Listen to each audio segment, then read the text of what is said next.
legendary singer and member of Boys to Men, There. Sean Stockman.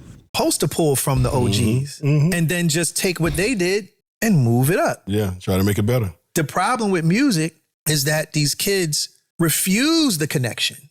It's not that it's not there. It's just that they just refuse it. They don't want to learn it for some reason because they feel like they don't. And again, I've been a kid once. I was 19 once. So I understand that angst. I understand that mentality. But when the OGs spoke, I shut the up. Yeah. And listened. So Yeah. when do you think that changed, though? Where along the lines here again, did that change? Again, we are influenced by who runs the culture. The culture is not run by people who understand history. I think he made some good points there. What you think, Jay? I know he's about to jump in. No, I I think, think that's a fair assessment.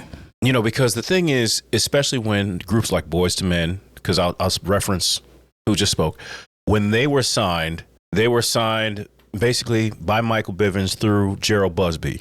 You know, so these are people who had seen him come and seen him go and had enough reverence to say and had enough respect where people could say, okay, these guys are talented. Okay, so we're going to go ahead and develop them, let them kind of bump and bruise to create a sound to where we can make something successful. Now, who are even the OGs who are signing artists or creating these acts that are being put out here? Who are the legendary record execs who are still out here, you know, guiding the culture, if you will? Right now, because once again, you don't get signed because someone believes in your talent. You get signed because there is basically a bean counter that is, you know, masquerading as a record exec who is more interested in your metrics, not your talent. Right. And so if you can do something that moves the needle, once again, like that's who controls the culture, the TikTok, whatever can garner you attention for 30 to 45 seconds, sometimes maybe only 15 to 30, you know, because I can't speak on the other cultures, but I can speak on specifically black music. There was always, you know, the guy who wrote songs or signed, you know, the Jackson 5 and the Temptations and then the Commodores and Rick James. Like there was a lineage there of expertise. And that lineage stopped in the social media era, you know. So I think when you talk about who is controlling and guiding the culture, you know, there was a time where I don't think Sexy Red there would have been gatekeepers who ran these, like, this is not what we're going to throw $2 million into. The situation at you know, hand, now we just have anything goes because of clicks and whatever can draw attention. You know, when you sign a group like Boys and Men, you're thinking, okay, they're still going to be able to perform in 20 years. Nobody cares when now. you sign. I don't think anybody is seeing it. They don't care about these young performers' longevity now. That's not a metric that even comes into your mind. Well, it's because too, a lot of when we talk about younger people coming up, they don't pay attention to a record label. They pay attention, can I get myself off the ground and make this happen on my own? So in that turn, once that happens, they feel like they don't have to listen to anybody because I made it and people start looking at me because of me.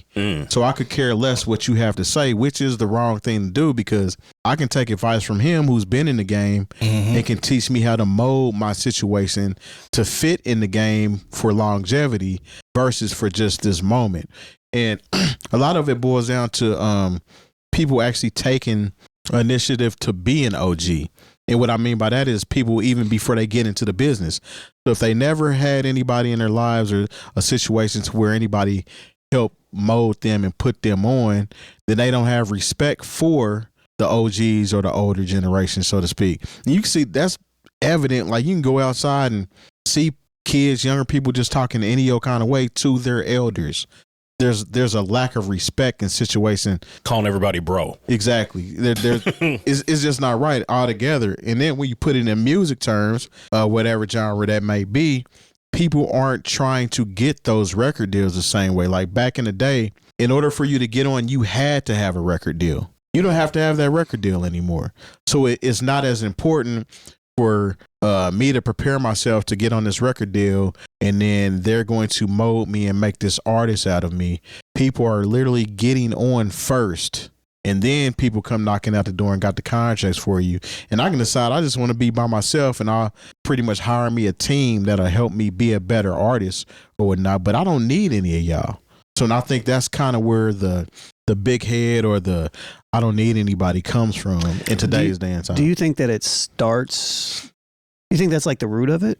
I think that You know what I mean? when it comes to music, definitely. But then again, as I said before, it stems from people not respecting Seems the more elders. cultural or societal almost. It definitely is. Definitely a westernized type of situation. You know what I'm saying? Because when we think about how we maneuver and how we do things, you go overseas and they might have families that pretty much there's so much respect for the elders. The elder sits down first. You wait. You know what I'm saying? You do this and that because it's customary for you to do. Yeah. Those customs that we had, it's like they're just dwindling out and people aren't paying attention to them. It's like the Americanized version of whatever that is. It's just not. So even when I go and visit my wife's family, like her grandmother lives by herself in the house that she's lived in for 40 some years. Right. But of her 4 children that live in the city, once a week for 2 or 3 days, she goes and stays with a different person of the family. Mm-hmm.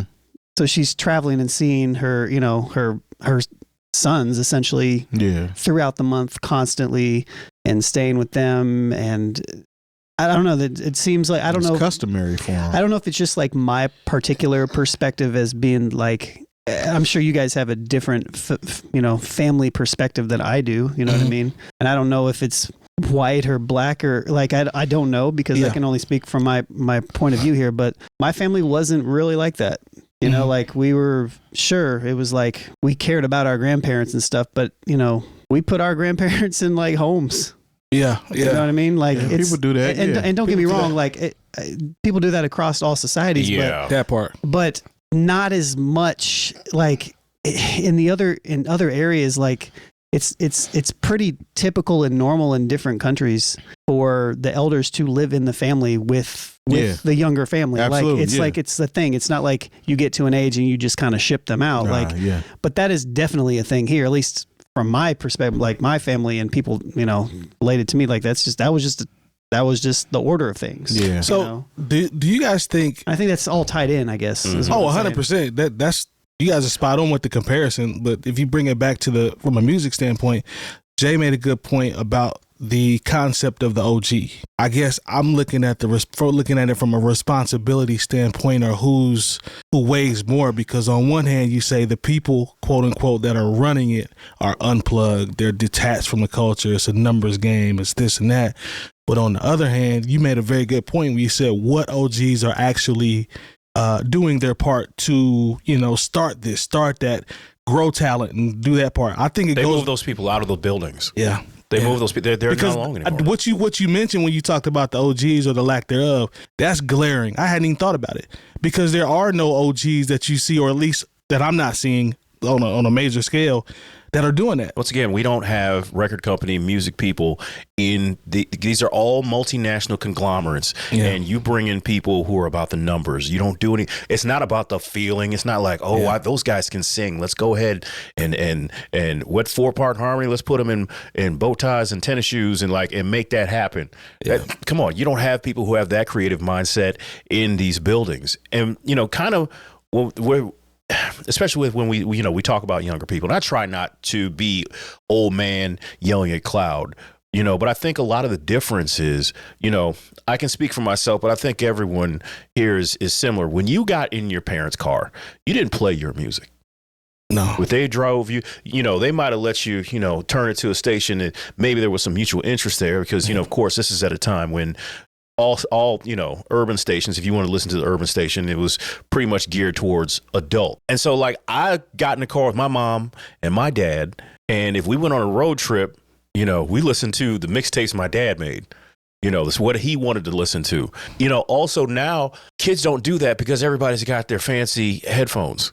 When I think about this, the whole OGs conversation and I don't know. I mean, obviously I understand where Sean's Stockman. Yes. I feel like I understand where he's coming from with like not paying attention to the OGs. And I do feel like there's a lack of that type of influence in the music industry to that degree. I don't know if I can really equate or really have enough data to really say that it was so much different when we were young versus where it is now.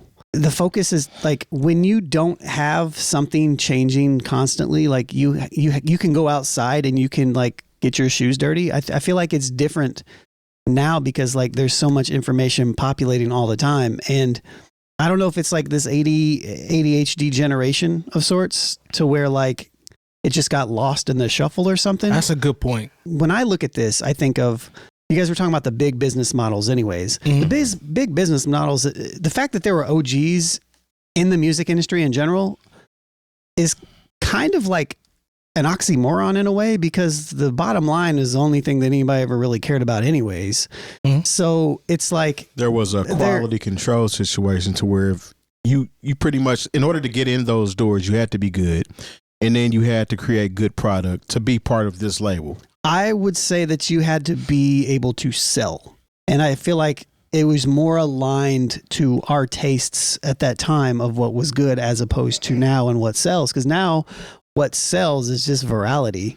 And it's just, but you don't need the record. You don't need the record label though to sell or to pretty much build yourself. For sure. You don't need that system, essentially. Exactly. But I guess that's kind of my point. Like, and so when you don't need that, like, I feel like the OGs back in the day were guiding people through the music industry aspect of it, right? 100%. The music industry has changed so much that like, I don't even think anybody really needs to join the music industry at this point. Like, I feel like you can just be successful without entering that system. I feel like we have enough information to know that you don't really need to do this unless you just, I don't know. You know how stupid it would be now, or how, I don't know, how it would be looked at if there was we'll just say that if there was a label with Motown model where you have to go to etiquette school and you have to learn how to do this and you have to learn how to do that before you can get to this part when we cut the records and all that. People would laugh at that now. Yeah. Why am I focusing on it? To his point, it goes too fast. You'll miss your viral moment trying to work. Go to charm school. What am I polishing myself up for when I just came to you with 1 million streams or views on whatever? Everything's a little backwards, and I think so because everything's backwards to the kind of the original points you guys were making. It's like working in reverse, and so like the easiest thing to cut out, unless you have those people around you, is just that middle person, which is that person that's guiding you. Because again, like if you have already got on based upon the merit of, not shaking ass, but like virality, I guess, essentially. Yeah. You know, and that's all that you see all the time. And there's no examples of the other thing being meritable or successful at all, because that doesn't really exist anymore outside of people that have those values instilled in them from like a family or something, like something to that nature, or an aunt or an uncle or something that's been in it. It's like people are just out here just like, well, I know that this works. So to avoid that, I'm just going to do this because I know it's going to work. Yeah. And I feel like at that point, like, don't get me wrong, like I mentor a lot of people and I talk to a lot of younger people all the time about this whole thing and the things that they're doing. And some of my students that I have their father was like a musician or a beat maker, and they are definitely set up in a very different way than the person who comes in that just doesn't know anything. That's kind of the point I was trying to circle around and to make, essentially, was based off of that type of situation. But I also wanted to bring up too, similar in sports with the NILs. NILs have created, and granted, I feel like the athletes should be paid for their likenesses and jersey sales and things of that nature. But these kids are going to school and are signing NIL deals, are making more than everybody at that university. Just because you have an NIL deal does not guarantee that you're going to whatever league in the sport that you play for. But is putting them in a different mind state to where the coaches are looking at them like they don't want to listen to us because they're already pretty much set up from that NIL. You know what I'm saying? And it's kind of similar in the music business because you've already got put on and now you want to come coach me. Yeah. But you can't really help somebody in the music get to the next level that's already there.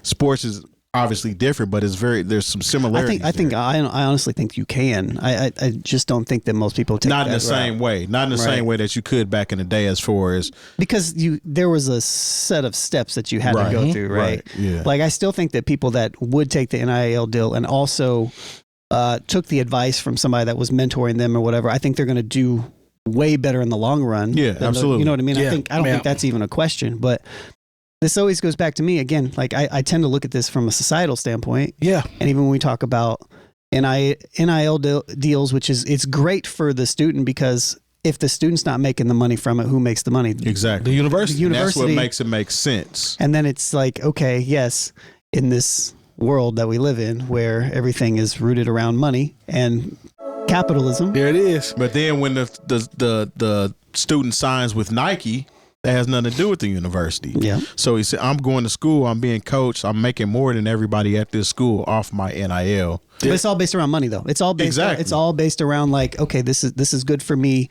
for my livelihood, in my longevity, my wealth, or whatever. But it's not necessarily good for. I don't want necessarily good for the character, but it's like it's building in the opposite way. Which I would say, like the idea of not paying students, even though I don't agree with it, I understand it. Like I understand the idea behind wanting them to go to school.